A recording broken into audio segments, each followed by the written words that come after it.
Hello everyone, how are you? So today we are going to have our discussion on Battle of Plassey.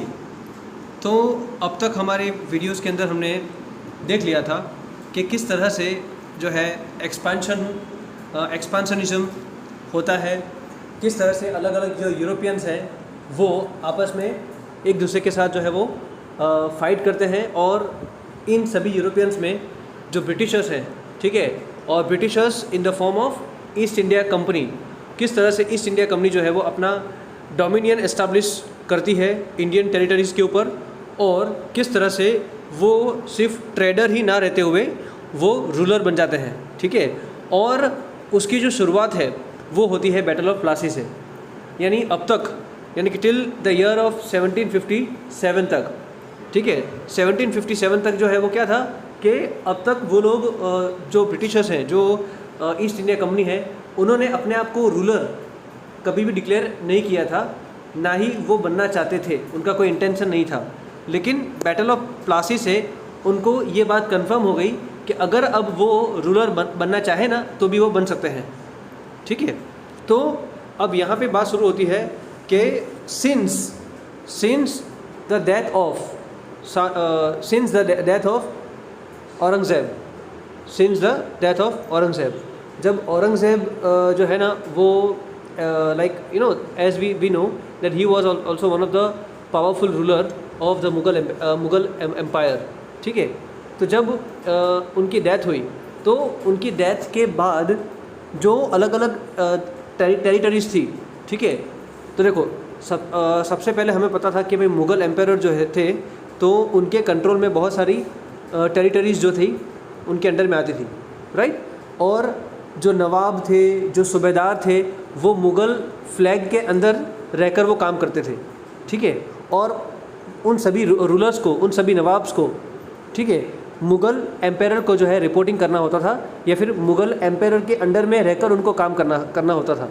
लेकिन जब औरंगज़ेब जो है उनकी death हुई, उसके बाद क्या हुआ कि उसके बाद जो अलग अलग स्टेट्स थे, जो अलग अलग किंगडम थे, तो वो वहाँ के लोकल नवाब के अथॉरिटीज़ में आ गए, ठीक है। डायरेक्टली उन स्टेट्स के ऊपर, उन किंगडम्स के ऊपर उनकी ऑटोनॉमी आ गई।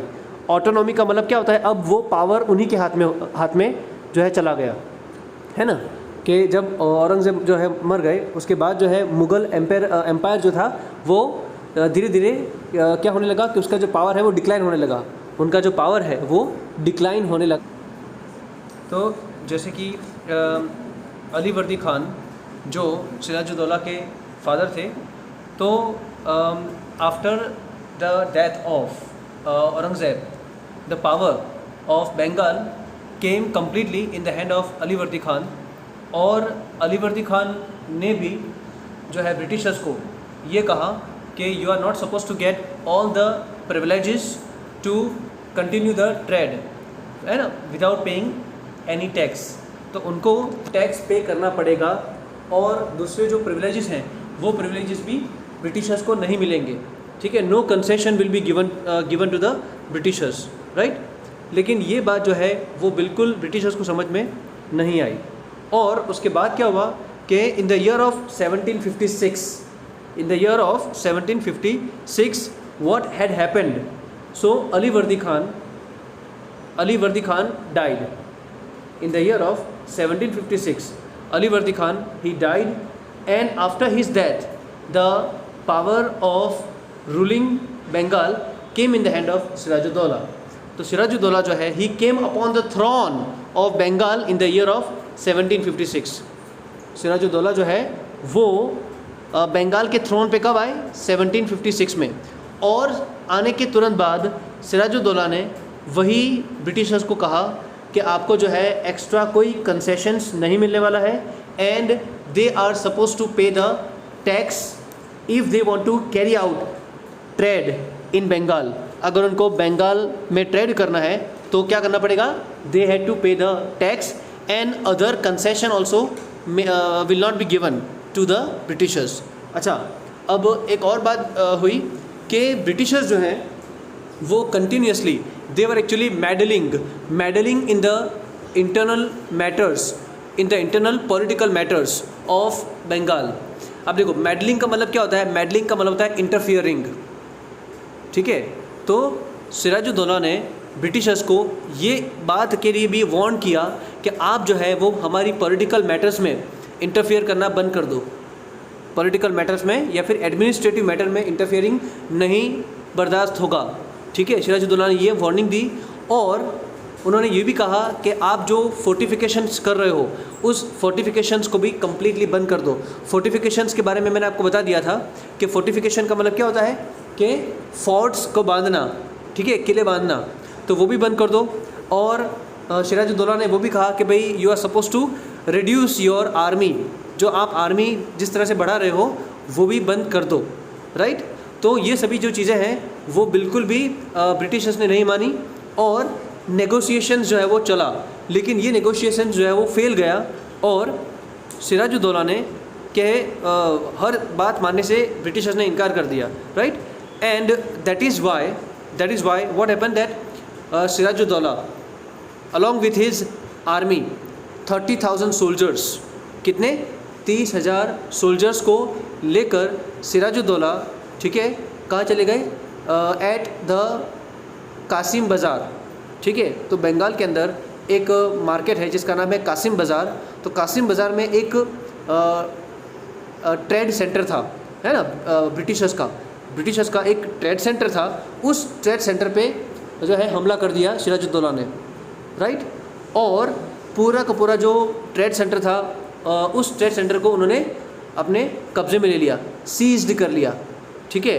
और बहुत सारे ऐसे और भी ट्रेड सेंटर थे जो उन्होंने सीज कर लिए और जो शिप्स थी उन शिप्स को भी उन्होंने ब्लॉक कर दिया, लूट लिया, है ना, the army of Sirajuddaulah, right. And even many soldiers were also disarmed by Sirajuddaulah's army, यानी बहुत सारे जो इंग्लिश सोल्जर्स थे उन इंग्लिश सोल्जर्स के पास से जितने भी जो गन्स वगैरह थी ना, जो वेपन्स थे, वो वेपन्स भी सिराजुद्दौला की आर्मी ने उनसे छीन लिए।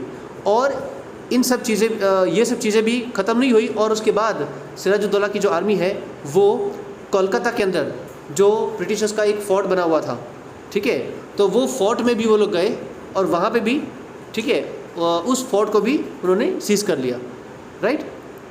तो सिराजुद्दौला जो है अब यहाँ पे देखो जो दिया है टेक्स्ट बुक में कि the British helped the competitors of Sirajuddaulah by compromising against him so that he would not remain on the throne of Bengal. अब देखो यहाँ पे एक और चीज़ भी दी हुई है कि ब्रिटिशर्स जो थे वो सिराजुद्दौला के जो कम्पिटिटर्स थे, कम्पिटिटर्स का मतलब उनके जो है दुश्मन, सिराजुद्दौला के दुश्मन, तो उन दुश्मनों को भी ये ब्रिटिशर्स जो है वो हेल्प करते थे ताकि सिराजुद्दौला जो है वो बंगाल के थ्रोन पे कंटिन्यू ना रह सके। यानी हम कह सकते हैं कि ये एक पॉलिटिकल इंटरफियरेंस था जो ब्रिटिशर्स कर रहे थे, ठीक है। और ये बात भी सिराजुद्दौला को पसंद नहीं आई, right. And there were frequent conflicts with the British merchants regarding the payment of taxes, जो मैंने आपको आगे बता दिया कि वो पेमेंट नहीं पे करते थे, टैक्सेस जो है वो पे नहीं करते थे, ठीक है, which were applicable to both Indian and foreign merchants. और यही एक ज़रिया था बंगाल के लिए कि भाई बंगाल की जो रेवेन्यू था, बंगाल का की जो इनकम थी, वो मेन इनकम जो है वो इसी रेवेन्यू से आने वाली थी या फिर इसी जो है टैक्स से आने वाली थी, लेकिन वो लोग ब्रिटिशर जो है वो टैक्स पे नहीं कर रहे थे, ठीक है। तो इसीलिए जो है सिराजुद्दौला ही गॉट इन्फ्यूरिएटेड का मतलब बहुत ज़्यादा गुस्सा हो गए। और जैसा कि मैंने आपको आगे बताया कि एज ही वॉज प्रोवोक्ड का मतलब गुस्सा हो जाना है, ठीक है। And that is why this provocation was enough for Sirajuddaulah to opt for war. का मतलब क्या होता है कि उन्होंने डिसीजन लिया वॉर करने का, सिराजुद्दौला ने, किसके साथ, ब्रिटिशर्स के साथ। And he succeeded in expelling the British from कैलकाता। और सिराजुद्दौला है वो सक्सीड हुआ, है ना, कोलकाता से सभी ब्रिटिशर्स को निकालने में, राइट।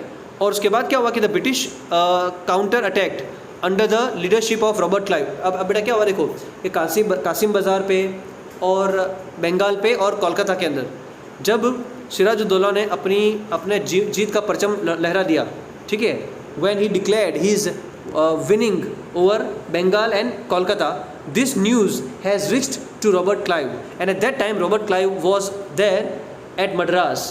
तो रॉबर्ट क्लाइव जो है वो कहाँ पे थे? मद्रास में थे, ठीक है, and he was actually the governor of Madras there at that time. Madras के वो गवर्नर थे। तो ये न्यूज़ जब वहाँ पे पहुँची तो Robert Clive he sent his troop to Bengal for rescuing the British army at Bengal, ठीक है।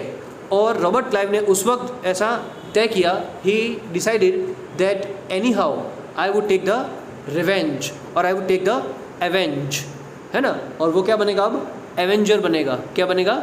एवेंजर, ठीक है, यानी एवेंज करेगा, यानी कि वो बदला लेगा इस बात का। तो that is Y what happened that Robert Clive, as he was very like crook minded governor, so in order to defeat Sirajuddaulah, as Robert Clive was knowing that Sirajuddaulah was actually having the army, total army of 75,000 soldiers, 75,000 total soldiers were there, ठीक है, and which was quite great in numbers. And Robert Clive and Britishers, they were not having this much army, ठीक है, at that time they were only having 3,000 soldiers against the army of 75,000 soldiers of Sirajuddaulah, ठीक है।